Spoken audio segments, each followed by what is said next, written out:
From day one, we had a motto all day. Whether it's in training, in the weight room, in dry land, in the pool, on the diving boards, in the classroom, you can't be the most elite athlete you want to possibly be if you only focus on it for the 2 hours a day or the 3 or 4 hours a day that you're actually training. It's 24 hours. You have to carry yourself like a champion before you can become a champion, and that pertains to all day and everything that you do. Coming from NC State and being across the pool deck from Virginia for 6 years and watching them, I knew that there was great, tradition and history here. There are, a lot of Olympic sports that have won national titles. Knowing that the university itself attracts those type of athletes, that the potential for swimming and diving to be able to move into that situation as well, I thought there was a good chance of that happening. I think for me, at the beginning of my third year, I kind of looked at the numbers and realized that, we had a good chance. In the back of my mind, I was like, I think we could win it. It was crazy how throughout the season we just kept gaining more and more confidence in ourselves. I think at the beginning of the season our goal was just to win ACCs, and we knew that we were going to swim really well at the end of the season. We just didn't know how well yet. So we were just really looking forward to going to NCs and just shocking a lot of people with what we could do. So when that was canceled, it was just really heartbreaking for all of us to not get to show everyone what we've been working so hard for. The fact that last year's opportunity was taken away definitely played a large role in our ability to contend this year and end up actually winning it. It hit them pretty hard, and they took it really hard. COVID presented a major challenge after that. All athletes, you sacrifice something, and some more than others, to be an athlete. This year, I think the sacrifice was even greater. In actuality, our practices became their social life. We were training, and there were goals in mind of winning a national title, but there was also uncertainty of whether that was even going to happen. So to keep people motivated was probably one of the biggest challenges. As much as we told them it's going to happen, it's going to happen, it's going to happen, I think they all weren't sure if it ever would.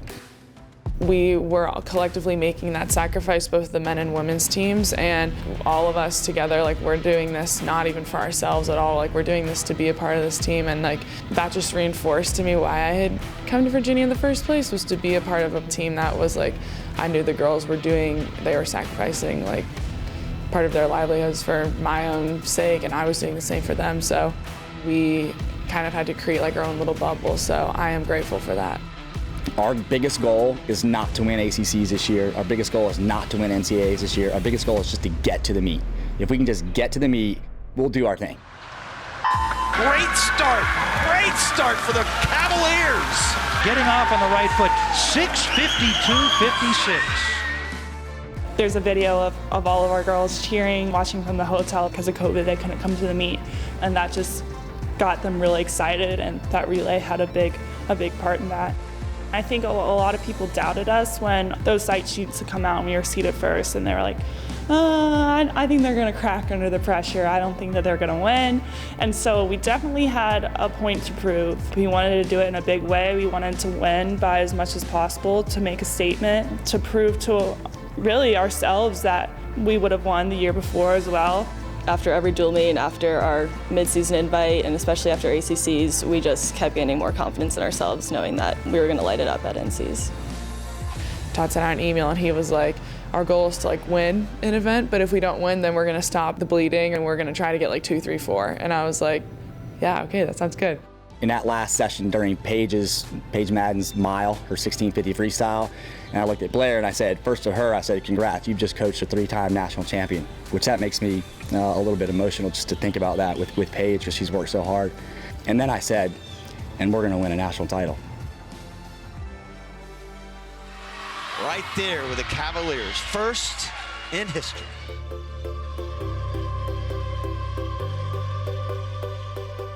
I started crying. I was, A, so happy we had won, and B, I think I showed myself all the work that we had put in this season, which was not easy work at all. When you've trusted the process for X amount of months, to see it finally be realized as something, feeling is just great, really.